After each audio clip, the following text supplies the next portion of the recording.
Ouais, oui, bon. Là, il n'empêche qui stand.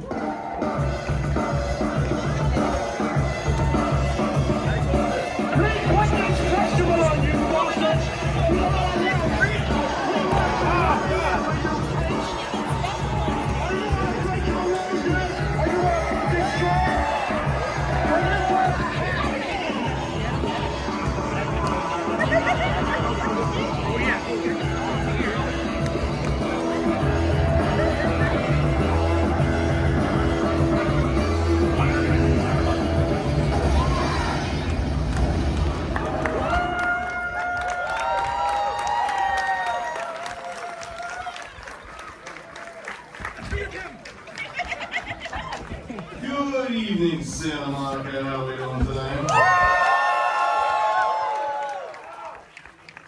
Pretty good. Pretty good, but we do shtick, so we're gonna do it again. How are we doing tonight, Santa Monica? Welcome to day 1087 of Beyond Fest. Yeah! And tonight we have something special. It is the 20th anniversary screening of The Devil's Rejects.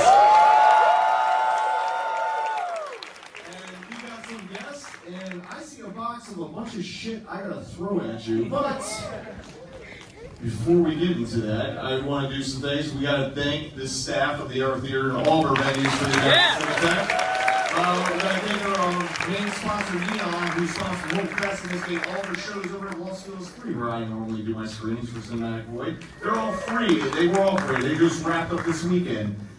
And gotta thank our projections booth. Give it up for Nick. It's been a long but rewarding fest, but tonight we're gonna have a lot of fun. And we have these shirts that we've been giving out. These David Lynch shirts. That's a lot of ones I'm gonna throw.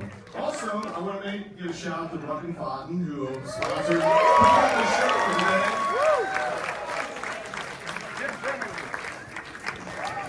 Right here, Jim. Right here, right here. Over here, Jim. I'm not even looking. We're just giving it. Right here. Jim. Oh my God. James Brando, you rascal. We have these. We have blankets. We have shirts.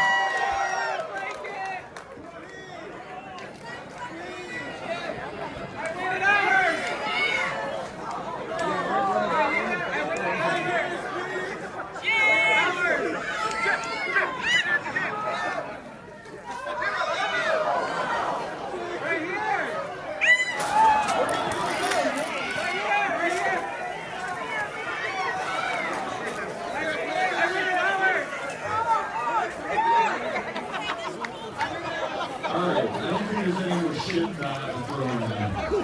However, we're going to do something very special. We're going to be doing a Q&A before the movie. So while we got our special guests, we have the governor, Rob Tommy, and the star Sheri.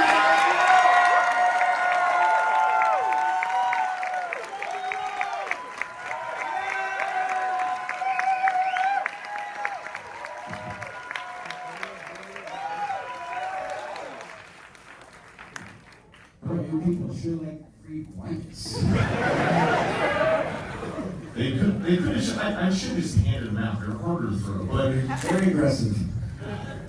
But for you guys tonight, this is 20th anniversary of Devil's Rejects. What's it like for not only to keep resonating with audiences, but to be in a packed theater to watch it, or for a packed audience to watch it tonight? I mean, it's fantastic. I remember the first time I showed it at the Harmony Gold on Sunset. I don't know if it's still there.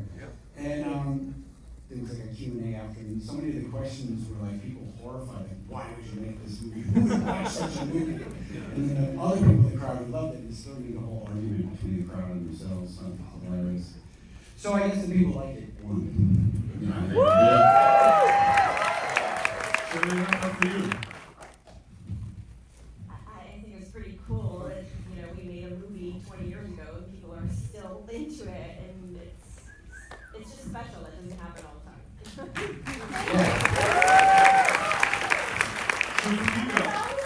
Spalding, like somewhere. And at every concert Rob plays, there's always at least one crowd surfing. It's the best costume for bald guys. Now, I guess going back 20 years ago, a little bit before that, when was the genesis of coming with Devil's Rejects? Because House of Thousand Corpses came out and had some troubles with Universal, and Lionsgate picked it up and put it out, and it became like a successful hit.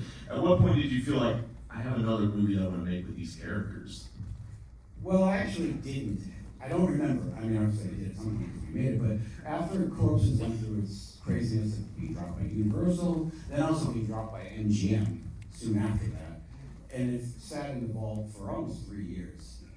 And then once Lionsgate got it and put it out, it did really well, you know, and they came to me right away and like, we want to do another one. But before that, I hadn't thought about it because it was sitting in a vault somewhere. It wasn't a screaming sequel. It was a screaming movie no one will ever see. So, yeah, I actually don't remember when I started writing it. Was there certain ideas or themes once you realized I'm going to go ahead and bring these characters back? Was there a certain kind of tone you were looking for that you wanted to do for this one? Yeah, I remember we talked about it a lot, that I didn't want to make, I mean, really all Lionsgate probably wanted was House of a Thousand Corpses 2. With the, you know, basically the same, you know, because that would be the formula, make the exact same movie again, exactly the same way. And I had no interest in that, but I didn't want to turn down their money. Because I had heard, not because of the money, but because I had talked to other people who would, I didn't want to say their names, but they made a movie, they got offered a sequel, and they're like, I don't think I want to do a sequel. And then like 25 years went by, and they never got offered, you know. You just don't. Getting a movie made is really hard, so you know, scoff at it. So that was in my mind all the time. So that's why I was like, yeah, I'll make a totally different movie, but I'll, you know, make you think I'm making a sequel. But you did a lot of It's things. sequel-y. It's very sequel. But at the same time, I learned that nobody cares about the so-called good people. They just like the villains, so we just stuck with that. I think, Sheri, you had a quote, and this could be the internet line, but you said you didn't view this as a sequel, you just viewed this as a whole new movie where these characters reappeared. Can you talk a little bit more about that? I did approach it that way, just because I think that's the feeling that Rob, well, we both wanted to go maybe a little more serious, a little less campy. Just because I think Rob loves and is so influenced by 70s like westerns and certain directors, and we just wanted to just tilt it a little bit that way. So I might have said that actually. Yeah. And also in the first movie, it was my first movie, Sheri's first movie, the hardest thing to figure out is the tone. Getting a tone and sticking with it. And that first movie is kind of that it's all over the place, and it's my first movie is what I like about it now, but at the time it wasn't real, you know, what is in your head and what you get on film sometimes isn't the same. And in Rejects, what I wanted to do and what I did was the same thing. Because, I don't know, just, that's a certain skill you have to learn. I mean, it appears you're pulling from like a lot of like road movies and like westerns, you said, but like a lot of the more grittier exploitation movies. What were some of your influences when you were moving ahead with this? Well, I mean, the influences were all over the place. Anything from Bonnie and Clyde to The Gauntlet to The Wild Bunch, anything bleak looking. And you know, my initial way that I would do things was coming out of music videos. So I was like, oh, we should hype up the color, we should cut it fast. And remember that episode of Seinfeld where George Costanza starts doing everything the opposite of what he would do? And his life goes really well. That's what I kept saying when we're making Regis. I'm going to Costanza this shit. My instinct would be to do it one way, and I'm going to do it exactly the opposite. I'm going to desaturate it, make it really bleak. Because I had to force myself at first to do that. Then the movie just takes on a life of its own. Phil Foreman was the DP on this. He worked on like Harlan County, USC, and like, were you looking for more of a documentary, gritty feel, like visually and took like aesthetically? You also shot on 16mm, correct? Yes, we shot on 16 because with Corpses was 35, and I just thought that the negative looked too clean. It just bothered me. And I did the same thing with Halloween. I shot Halloween on 35, and I thought it was too clean, so I shot Halloween 2 on 16, so it was a little dirtier. Because it's just film stocks and lenses are just so good. It just didn't look great enough. So that's why I went to Super 16 just blew up the negative to get that grit. I'm sure you, like, coming back and playing Baby for this one, can you talk about a little bit of your evolution from one movie to the next? Well, let's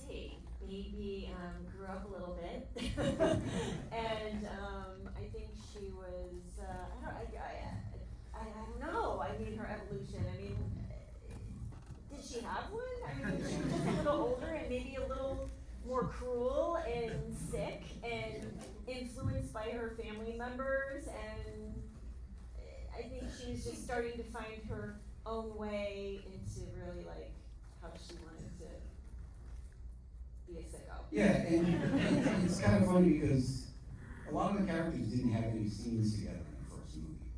So suddenly we're like creating relationships between Captain Spaulding and Baby. I noticed. Like, Yeah, none you of that weren't was gonna in the stay in first that house movie. at all. Yeah, neither did Bill. It was like, all separate. So that was really changed the dynamic of how they play it, because now it's like they're not just these scattered characters. And that's what I like about sequels too. Like, it's really hard to develop everything fully in one movie. Like that's like when you watch a TV show, sometimes the first season kind of sucks. And then everybody falls into their character and just gets better and better and better. It's hard with a movie because everybody's doing everything for the first time. And you're like, oh, you should have it this way. But with the second one, definitely, like, you didn't do any of the laugh that became kind of the thing of the first movie. Like, we were just changing, I wanted to get Sid out of the clown makeup as fast as possible. Or And just, Karen was gone. So and that Karen was was okay gone. for me, yeah. And there was a lot, that was, you and Karen had a real thing going in the first one. Yeah. Gone. Yeah.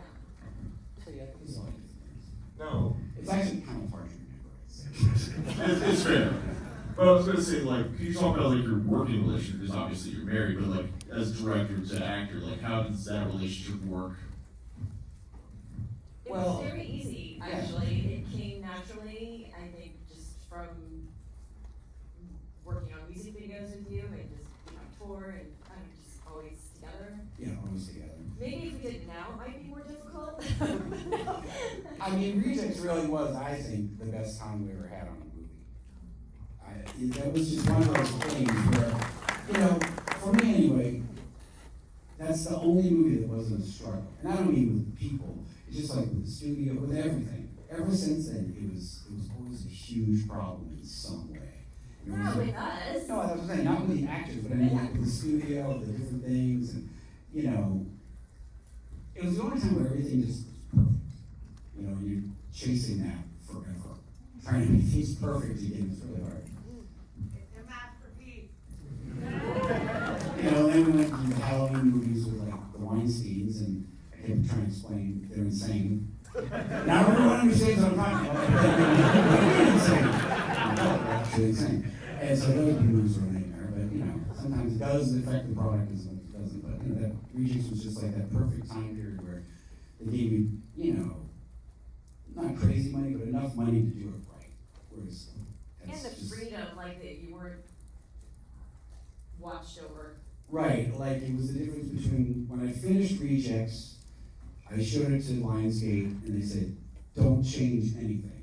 Whereas when I finished Halloween, they're like, here's 45 pages of notes. And none of them make any fucking sense. And they didn't. And so it was just, I don't even know. It was like, it was a good time. I mean, so you basically had creative freedom to do whatever you want within the budget. But I do want to ask you about the rest of the cast, and we'll start with both Sid and Bill Moseley and how important they were to not only Corpses but this movie. Yeah, Bill came into it first because I had met Bill. When did we meet Bill at some weird, at some, Universal Studios. Oh yeah, the Igor Awards. Yeah. He was handing out awards dressed as Chop Top. And I didn't know it was him. I just thought, wow, that guy's doing a really good Chop Top. It's really convincing. And then I started talking to him, oh, it's really you. And then he lived right down the street from us in Hancock Park. So we just became friends, and that's how he came into it. And Sid, I just had, he had kind of retired from acting. He wasn't doing anything. He was working in Simi Valley as a maintenance man in an apartment building. And I just thought he'd be great. I didn't know him, but when I met him, it was just how I thought he'd be, just kind of like how he is. And that's how it all came together. And then little by little, I don't know, how did Karen Black come up?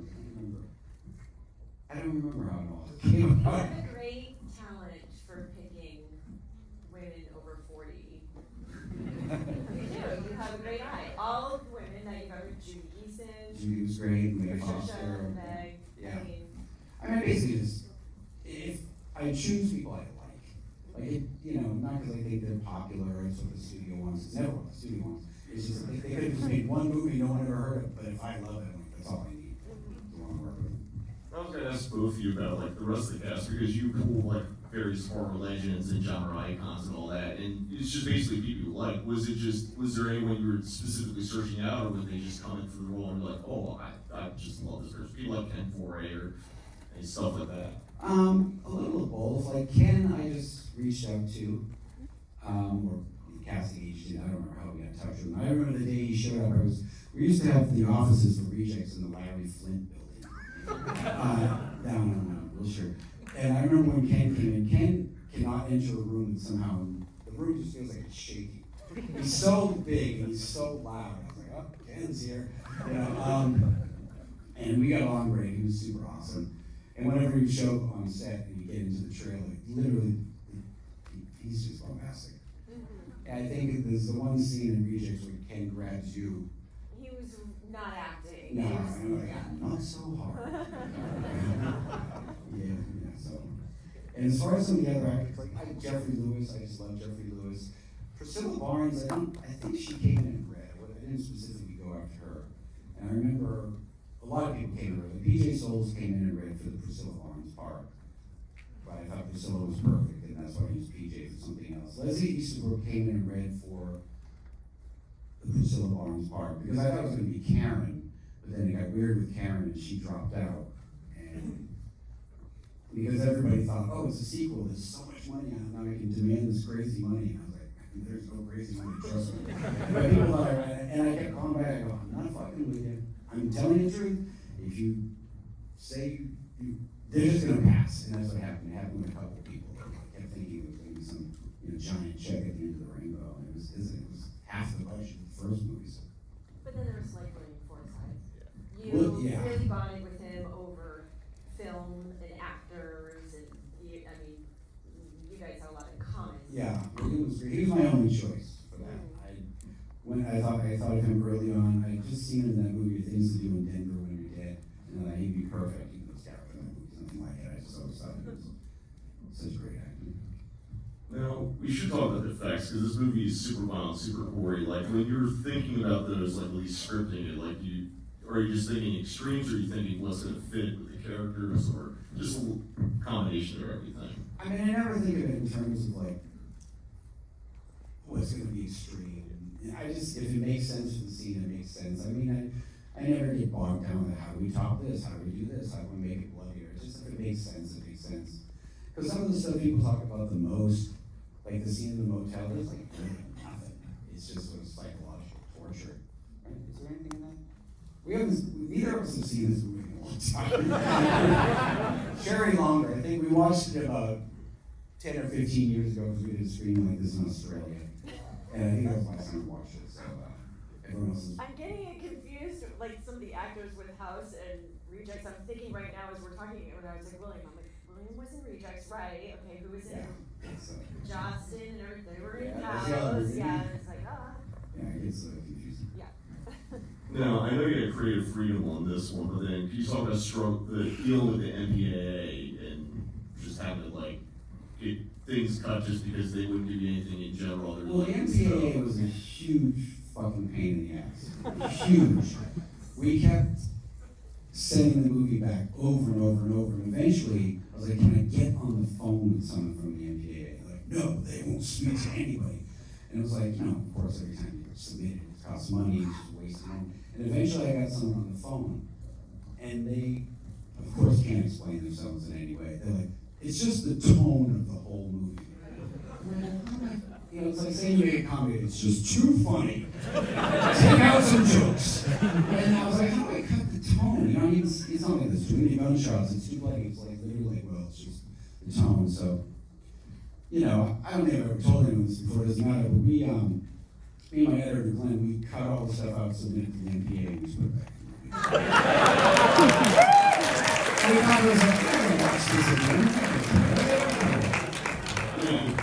You're basically paying homage to all the exploitation distributors who do the same thing. They're so sick of watching this movie. They're not going to go to the theater and see it. The scenes are still in the film.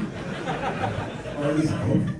I think we've got time for one more, and I just want to ask you, 20 years on, what do you hope is the legacy of Devil's Rejects? And both of you, as, filmmaker, actor, and, your wonderful career. legacy. I mean, we're living it right Yeah, now. this is it. And this is great. I mean, when I was a kid, like, this is what I would do. You know, it was so exciting to go see anything in a theater that was already past, you know, like older, like Chainsaw Massacre or something. But that was what was so cool. That's what I thought was great about movies. It wasn't about box office and stars and all this sports shit. Those were the movies, and that's what I cared about, and that's all I wanted to be part of. And to have people still showing up 20 years later and wearing Captain Spaulding makeup and all this stuff, it's awesome. That's what you want to do. You know, just want to make something that lasts as much as it can. Excellent. How do you guys feel about getting into this movie? Ron, Sheri, thank you so much for coming out. Has anyone here not seen the movie yet? Yes. You've never seen it? Oh, let me tell you how it ends. It's a great ending. Yeah, I remember, I'm just going to say one more thing, I don't want to do it, but I remember skipping school and going to see Empire Strikes Back because we wanted to see the first showing.